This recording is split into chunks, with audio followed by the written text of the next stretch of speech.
ইয়া আইয়ুহাল্লাযীনা আমানু দুখুলু ফিস-সিলমি কাফা, ও দুনিয়ার মুমিনগণ তোমরা ইসলামের মধ্যে প্রবেশ করো, আংশিক নয় বরং পরিপূর্ণভাবে। বলেন না সুবহানাল্লাহ। কিভাবে প্রবেশ করতে হচ্ছে? ইসলামের পতাকা তলে পরিপূর্ণভাবে ইসলামের মধ্যে প্রবেশ করতে হবে। ইসলামের বিধিবিধান পুঙ্খানুপুঙ্খভাবে আমল করতে হবে। প্রিয় হাজিরিন, সুতরাং আল্লাহ পাক রব্বুল আলামিন পৃথিবীর মধ্যে আমাদেরকে যে উদ্দেশ্যে প্রেরণ করেছেন, যে উদ্দেশ্যে সৃষ্টি করেছেন, সেই উদ্দেশ্য যদি আমাদের মাধ্যমে বাস্তবায়িত না হয়, তাহলে আল্লাহ পাক রব্বুল আলামিন কাল কিয়ামতের ময়দানে আমাদেরকে অবশ্যই বিচারের কাঠগড়ায় জবাবদিহিতার আওতায় আনবেন। হয়তোবা সেই মুহূর্তে আমি আপনি পৃথিবীর মধ্যে যতই বিবেকবান হই না কেন, যত বিচক্ষণ হই না কেন, যত চালাক চতুর হই না কেন, যত অর্থবিত্তের মালিক হই না কেন, সেই কঠিন মুহূর্তে আমার অর্থবিত্ত, আমার বিচক্ষণতা, আমার এই চতুরতা কোনো উপকারেই আসবে না। শুধুমাত্র উপকারে আসবে যদি একটা প্রশান্ত হৃদয় নিয়ে, একটা কলবে সালিম নিয়ে যদি আল্লাহর দরবারে উপস্থিত হতে পারি, আল্লাহর দরবারে যদি হাজিরা দিতে পারি, তাহলে প্রশান্ত হৃদয়টাই আমাকে জান্নাতে নিয়ে যাবে।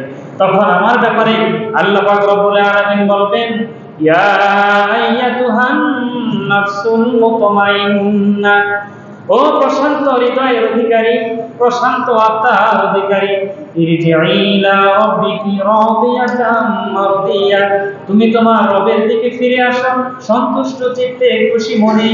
ফাদখুলি ফি ইবাদি, ও বান্দারে, পৃথিবীর মধ্যে যারা আমার আদেশ পালন করেছে, যারা আমার সন্তুষ্টি অর্জন করেছে, আমার সেই প্রিয় বান্দাদের অন্তর্ভুক্ত হও, তাদের মাঝে প্রবেশ করো।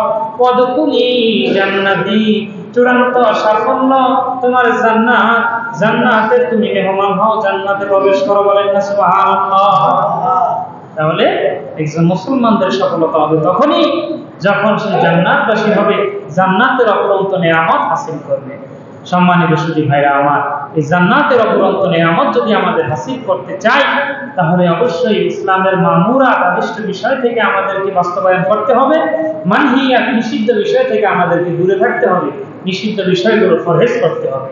আর এই পরহেজ যে ব্যক্তি করবে, ওই ব্যক্তিকে বলা হয় মুত্তাকি। বলেন না সুবহানাল্লাহ। যে ব্যক্তি পরিহার করে, নিষিদ্ধ বিষয় যে ব্যক্তি অ্যাভয়েড করে চলে, ওই ব্যক্তিকে বলা হয় কি? মুত্তাকি, পরহেজগার, খোদা ভীরু, আল্লাহ ভক্ত মানুষ।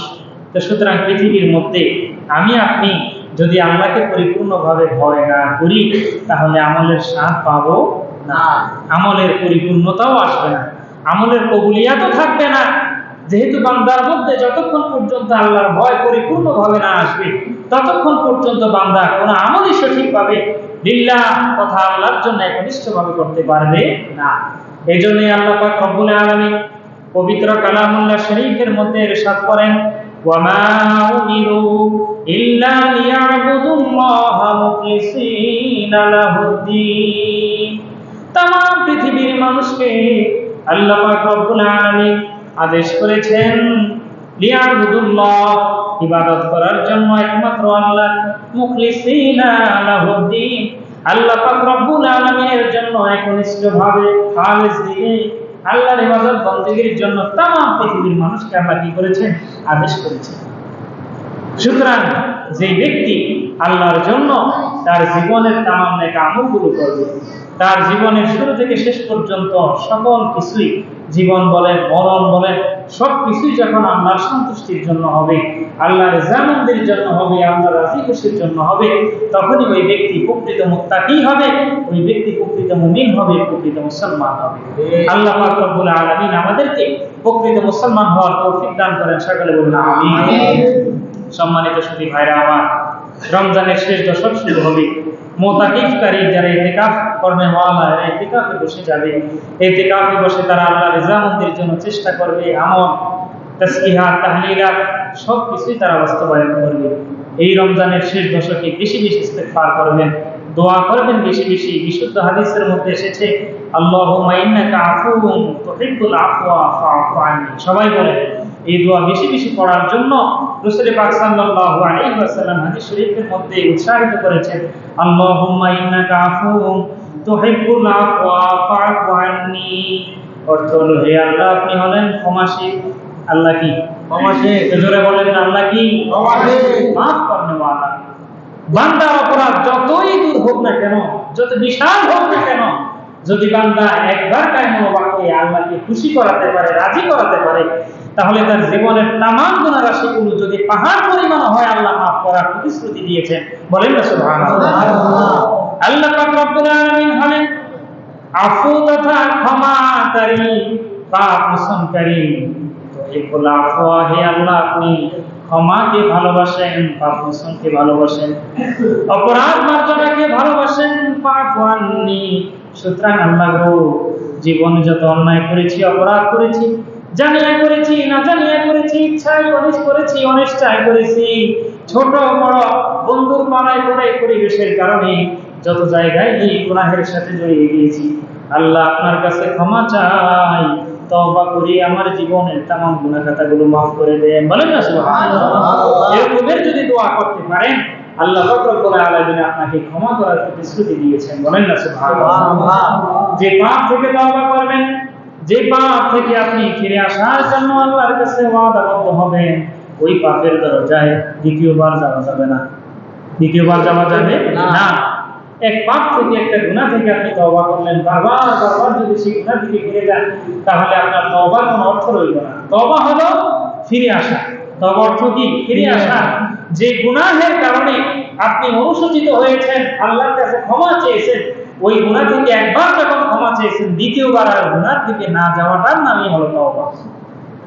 রাসূল পাক সাল্লাল্লাহু আলাইহি ওয়াসাল্লাম তওবার ক্ষেত্রে বলেন, তওবা হলো আন-নাদামা, তথা যে গুনাহ হয়ে গেছে, যে অপরাধ হয়ে গেছে, সেই গুনাহের উপরে, সেই অপরাধের উপরে লজ্জিত হওয়া, অনুতপ্ত হওয়া, অনুশোচনা করার নামই হলো তওবা।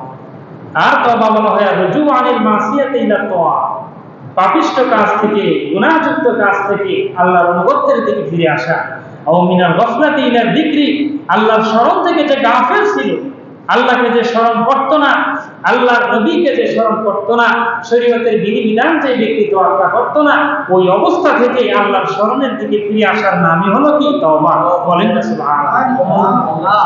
সুতরাং যদি তওবা সঠিকভাবে করাই যায়, ওই তওবাটা যদি বান্দার কবুল হয়, ওই তাইবের মর্যাদা এত বেশি, আল্লাহর নবী সাল্লাল্লাহু আলাইহি ওয়াসাল্লাম ওই তাইব তওবাকারী সম্পর্কে বলেন, আত-তাইবু মিনাজ যামবি কামান লা যামবালা, পৃথিবীর মধ্যে যে ব্যক্তি প্রকৃতপক্ষে সঠিকভাবে তওবা করে, ওই তওবাটা যদি কবুল হয়, যদি সে তাওয়াব বান্দাদের অন্তর্ভুক্ত হয়, ওই ব্যক্তির মর্যাদা আল্লাহর কাছে এমন, সে যেন জীবনে কোনোদিন গুনাহ করে না।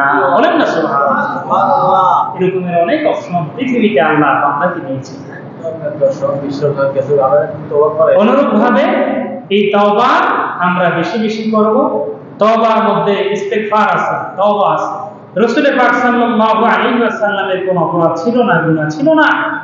আল্লাহর নবী তথাপিও দৈনন্দিন 70 বারের অধিক, এক হাদিসে আছে 70 বারের অধিক, অপর হাদিসে আছে 100 বার আল্লাহর কাছে তওবা করতেন, ইস্তেগফার করতেন। বলেন না সুবহানাল্লাহ। তাহলে কোন অপরাধ না থাকা সত্ত্বেও, কোন গুনাহ না থাকা সত্ত্বেও যদি কামলিওয়ালা মুহাম্মদুর রাসূলুল্লাহ দৈনন্দিন 100 বার ইস্তেগফার করতে পারে, তওবা করতে পারে, তাহলে আমাদের দৈনন্দিন কতবার তওবা করা প্রয়োজন, কতবার ইস্তেগফার করা প্রয়োজন, আল্লাহর কাছে কতবার মুনাজারি করা প্রয়োজন, এটা চিন্তার বিষয়। এটা আমাদেরকে বুঝতে হবে। সম্মানিত সুধী ভাইরা আমার, যে কথা বলতেছিলাম, রাসূল পাক সাল্লাল্লাহু আলাইহি ওয়াসাল্লাম বলেন, আত-তাইবু মিনাজ যামবি কামান লা যামবালা, ও বান্দা, পৃথিবীর মধ্যে তুমি অপরাধ করেছো, গুনাহ করেছো, আল্লাহ বলেছেন, কুলিয়া ইবাদিয়াল্লাযীনা আসরাফু আলা আনফুসিহিম লা তাকনাতু মির রাহমাতিল্লাহ। আল্লাহ বলেছেন, বান্দারে, পৃথিবীর মধ্যে তুমি তোমার নফসের উপরে জুলুম করেছো, অত্যাচার করেছো, সীমা লঙ্ঘন করেছো, শরীয়তের বিধিবিধান মানো না, আল্লাহ নবী রাসূলের হুকুম মানো না, তারপরেও তুমি আল্লাহর রহমত থেকে নিরাশ হইও না। আল্লাহর রহমত এটা ব্যাপক বিস্তৃত। তুমি আল্লাহর রহমতের আশাবাদী হয়ে তোমার এই অপরাধের জন্য অপরাধ বোধ নিজেকে নিজের মধ্যে লালন করে আল্লাহর কাছে তওবা করো। আল্লাহ পাক রব্বুল আলামিন রহমতের পাওয়ার, আল্লাহর রহমতের ব্যক্তি, এটা তোমার জন্য অনেক অনেক বেশি। তুমি নিরাশ হইও না। বলেন না সুবহানাল্লাহ। সুতরাং অপরাধ যদি আমাদের থেকে হয়ে যায়, নিরাশ হওয়া যাবে না। আল্লাহর রহমতের প্রত্যাশী হতে হবে, আল্লাহর রহমতের আশাবাদী হতে হবে, আল্লাহর কাছে বেশি বেশি দোয়া করতে হবে। কোরআনের মধ্যে অসংখ্য অগণিত দোয়া আল্লাহ পাক রব্বুল আলামিন আমাদেরকে শিখিয়ে দিয়েছেন। সূরা বাকারার শেষে কত সুন্দর দোয়া আল্লাহ বলেছেন, রব্বানা লা তুআখিযনা ইন্নাসিনা ওয়াক্তানা। ও আমাদের রব, ভুল ক্রমে ভুলে যদি কোন রকমের অপরাধ করি, কোন পাপ করি, এই পাপের কারণে মাবুদ আপনি আমাদেরকে পাকড়াও করিয়েন না। ربنا ولا تحمل علينا إصرا كما حملته على الذين من قبلنا। ওয়াল্লাহ, পূর্ববর্তী জাতিদেরকে যে অপরাধের কারণে, যে অপরাধের বোঝার কারণে ধ্বংস করে দিয়েছেন, আল্লাহ আমাদেরকে সেই অপরাধের বোঝা বহন করানোর মতো বানায়েন না, আমাদেরকে সেই অপরাধে জড়িত হওয়ার মতো সুযোগ দিয়েন না। বলেন না সুবহানাল্লাহ। রব্বানা ওয়ালা তুহাম্মিলনা মা লা তাকাতা লানা বিহি।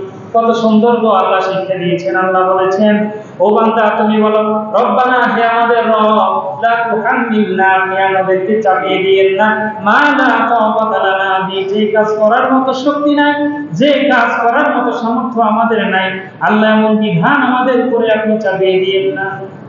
তারপরে আল্লাহ শিখিয়ে দিয়েছেন, ওয়াফু আন্না, রব আপনি আমাদেরকে মাফ করে দিন, অগফির লানা, আপনি আমাদেরকে ক্ষমা করে দিন, আনতা মাওলানা, আপনি আমাদের বন্ধু, আপনি আমাদের অভিভাবক, আপনি আমাদের মুনিব, ওয়ানসুরনা, আপনি আমাদেরকে সাহায্য করেন, আলাল কওমিল কাফিরিন, কাফির সম্প্রদায়ের উপরে, তাগুতি শক্তির উপরে আপনি আমাদেরকে সাহায্য করেন। বলেন না সুবহানাল্লাহ। কোরআনে বর্ণিত, হাদিসে বর্ণিত অসংখ্য অগণিত দোয়াগুলি আপনারা পড়বেন দৈনন্দিন। আদিয়ায়ে মাসনুনা, আদিয়ায়ে মাসুরা, এগুলি পড়তে হবে, দোয়া বেশি বেশি করতে হবে। উদউনি আস্তাজিব লাকুম, আল্লাহ বলেছেন, আমার কাছে বান্দা দোয়া করো, আমি তোমাদের দোয়া কবুল করব, তোমাদের ডাকে আমি সাড়া দিব। বলেন না সুবহানাল্লাহ। শুধুমাত্র তাই নয়, পরিবার পরিজন নিয়ে বিপদে আছেন, সংসারের মধ্যে শান্তি নাই, সংসারের মধ্যে কোলাহল, সংসারের মধ্যে স্বামী স্ত্রীর মধ্যে মনোমালিন্য, কোন রকমের আপনার আন্ডারস্ট্যান্ডিং হয় না, বুঝ করা হয় না, দুইজনের মধ্যে মহব্বত হয় না, আপনি আল্লাহর কাছে দোয়া করেন, রব্বানা হাব লানা মিন আজওয়াজিনা ওয়া যুররিয়াতিনা কুররাতা আইউনি ওয়াজআলনা লিল মুত্তাকিনা ইমামা।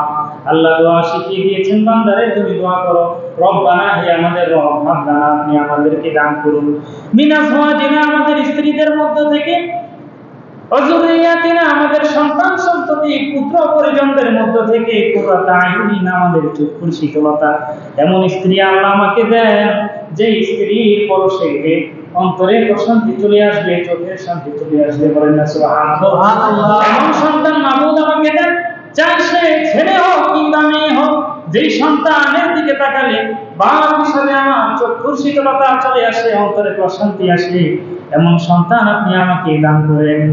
এবং ওয়াজআলনা লিল মুত্তাকিনা ইমামা, আমাদেরকে আপনি মুত্তাকি পরহেজগার যে সকল মানুষ রয়েছে, ওই সকল মানুষদের ইমাম বানান, নেতা বানান, মুত্তাকিদের পথ প্রদর্শক বানান, মুত্তাকিদের অন্তর্ভুক্ত করেন। বলেন না সুবহানাল্লাহ।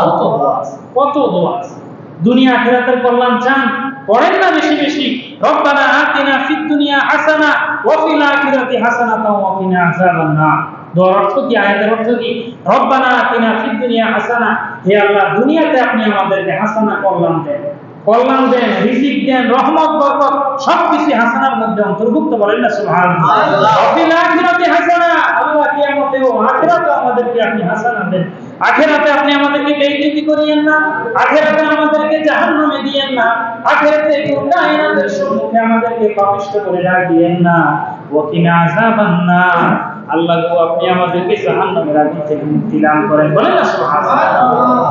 এই দোয়াগুলি আমাদেরকে আল্লাহ শিখিয়ে দিয়েছেন, পিতামাতার জন্য দোয়া শিখিয়ে দিয়েছেন, রব্বির হামহুমা কামা রব্বায়ানি সগীরা, মাবুদ আমার বাবা মাকে আপনি রহমতের কোলে লালন পালন করেন, যেমনি ভাবে তারা আমাদেরকে ছোট অবস্থায় লালন পালন করেছে, আল্লাহ তো সব শিখিয়ে দিয়েছেন। আমাদের শিখার অভাব আছে, আমরা দোয়া করতে চাই না। হাদিসের মধ্যে অসংখ্য গণিত দোয়া আছে, দোয়ার কোনো নির্ধারিত পরিধি নাই, পরিমাপ নাই যে এটা করা যাবে এটা করা যাবে না। সকল খয়রিয়াত কল্যাণের দোয়া আল্লাহর কাছে করা যাবে, সকল প্রকার বিপদ বালা মুসিবত থেকে মুক্তি পাওয়ার জন্য আল্লাহর কাছে দোয়া করা যাবে। দোয়ার কোনো টাইম টেবিল নেই, এই সময় দোয়া করা যাবে, এই সময় করা যাবে না, এমন কোনো টাইম টেবিল নেই। বরং আল্লাহ বলেছেন, উজিবু দাওয়াতাদ দাঈ ইযা দাআনি, ইযা যারাব, সময়ের কথা বলছেন আল্লাহ। বান্দা যখনই আমার কাছে দোয়া করে, আমি সাথে সাথে বান্দার দোয়ায় সাড়া দিই, তার দোয়া কবুল করি। বলেন না সুবহানাল্লাহ। এখন বলবেন যে হুজুর দোয়া তো করি কিন্তু কাজ তো হয় না, এরকমের অনেক দোয়া আছে না? আমরা তো মানুষ, সব কিছু নগদ পাইতেছি। কি পাইতে চাই? নগদ পাইতেছে। আল্লামা বদরুদ্দিন আইনি রহমাতুল্লাহি আলাইহি বলেন, কোন বান্দা যখন দোয়া করে তার দোয়াটা 3 অবস্থা থেকে মুক্ত হয় না। কয় অবস্থা? প্রথম অবস্থা হলো যে দোয়াটা করেছেন সাথে সাথে আল্লাহ ওই দোয়ার ফলাফল তাকে দিয়ে দেন, বলেন না সুবহানাল্লাহ। দ্বিতীয় অবস্থা আছে যে দোয়াটা করেছেন সাথে সাথে কোনো ফলাফল দেয় না, বরং কিয়ামতের জন্য পরকালে যখন সে জাহান্নামের জন্য তার আমলের কারণে জাহান্নামী হয়ে যাবে, তখন এই দোয়ার বদৌলতে আল্লাহ ওই জাহান্নাম থেকে তাকে নিষ্কৃতি দান করবেন, বলেন না সুবহানাল্লাহ। 3 নাম্বার যে দোয়াটা করেছেন এই দোয়াটা ফলাফল সাথে সাথেও দেয় না, পরকালের জন্য রাখে না, বরং ভবিষ্যতে হয়তো বা তার কঠিন কোন ভয়ঙ্কর বিপদ হতো, ওই দোয়ার ওসিলায় আল্লাহ ওই বিপদ থেকে তাকে উদ্ধার করে সংক্ষিপ্ত বিপদের মাধ্যমে তাকে মুক্তি দিয়ে দেন, বলেন না সুবহানাল্লাহ। তাহলে দোয়া কি লস আছে? না। জোরে বলেন না লস আছে? দোয়া করব কার কাছে? আল্লাহর কাছে। কার কাছে? আল্লাহর কাছে। আল্লাহর কাছে। আমার আজিজে ইনকিসারি, আমার অপারগতা, দারিদ্রতা, আমার এই যে করুণ অবস্থা, এটা জাহির করা এটা কি কোনো সমস্যা? না। আল্লাহর কাছেই তো আমার বিনয়ী ভাব প্রকাশ করব, আল্লাহর কাছে আমার দারিদ্রতা প্রকাশ করব। আমি যদি দরিদ্র হই, ফকির হই, কাকে বলবো? আল্লাহকে বলবো। আল্লাহ আমার দারিদ্রতা মোচন করে দেন, আল্লাহ আমার অভাব দূর করে দেন, আল্লাহ বিপদ থেকে আমাকে মুক্তি দান করে দেন, আল্লাহ আমাকে ঋণগ্রস্ত আছে, ঋণ থেকে আমাকে উদ্ধার করেন। কার কাছে চাইবো? আল্লাহ। আল্লাহ যদি কোনো বান্দাকে বিপদ থেকে উদ্ধার করে, দুনিয়ার কোনো শক্তি নাই ওই বান্দার প্রতি বিপদ আরোপ করার জন্য। কথা বলেন ঠিক কিনা? সম্মানিত সুধী, আসুন আমরা দোয়া করব কার কাছে? আল্লাহর কাছে। বেশি বেশি তওবা করুন। আস্তাগফিরুল্লাহ রাব্বি মিন কুল্লি যামবি ওয়া আতুবু ইলাইহি, লা হাওলা ওয়া লা কুওয়াতা ইল্লা বিল্লাহিল আলিয়্যিল আযীম। এই দোয়ার মধ্যে দুইটা জিনিস আছে, একটা হলো ইস্তিগফার, আস্তাগফিরুল্লাহ রাব্বি মিন কুল্লি যামবি, আল্লাহ সকল প্রকারের গুনাহ থেকে অপরাধ থেকে আপনার কাছে ক্ষমা চাই, ক্ষমা প্রার্থনা করি, বলেন না সুবহানাল্লাহ। ওয়া আতুবু ইলাইহি, আপনার কাছে তওবা করি, সকল পাপ থেকে আল্লাহ আপনার কাছে ফিরে আসি। এই শুধু এই দোয়াটা মুখে মুখে পড়লেই হবে না, বরং এই দোয়ার বাস্তবায়ন পাপ থেকেও ফিরে থাকতে হবে। তাহলে আপনার জবান এবং আমল যদি দুইটা একসাথে হয়ে যায়, আপনি প্রকৃত তওবাকারী, আপনি প্রকৃত ইস্তিগফার করেনওয়ালা হবেন, বলেন না সুবহানাল্লাহ। আল্লাহ পাক রব্বুল আলামিন আমাদেরকে তওবাকারী হিসেবে, ইস্তিগফার ক্ষমা প্রার্থনাকারী হিসেবে কবুল করুন। রমজানের বাকি 10 দিন যে রোজা, এই রোজা যাতে করে আমরা সঠিকভাবে আদায় করতে পারি, তেলাওয়াতে কালামে পাক বেশি বেশি করতে পারি, দান সাদাকা সহ এবং জনকল্যাণকর কাজ যা আছে এগুলো যাতে করে করতে পারি, ফিলিস্তিন সহ পৃথিবীর যে যে প্রান্তে মুসলমানরা নির্যাতিত আছে এই মুসলমানদের আত্মমানবতার সেবায় যাতে এগিয়ে আসতে পারি, সর্বোপরি কম পক্ষে তাদের জন্য যাতে করে দোয়ার ক্ষেত্রে আমরা কৃপণতা না করি, আমাদের প্রতিটা মুহূর্তের দোয়া যাতে করে নির্যাতিত মুসলমানদেরকে আমরা স্মরণে রাখি। আল্লাহ আমাদের সেই তৌফিক দান করেন, সকলে বলুন আমিন। ওয়া আখিরু দাওয়ানা আলহামদুলিল্লাহি রাব্বিল আলামিন।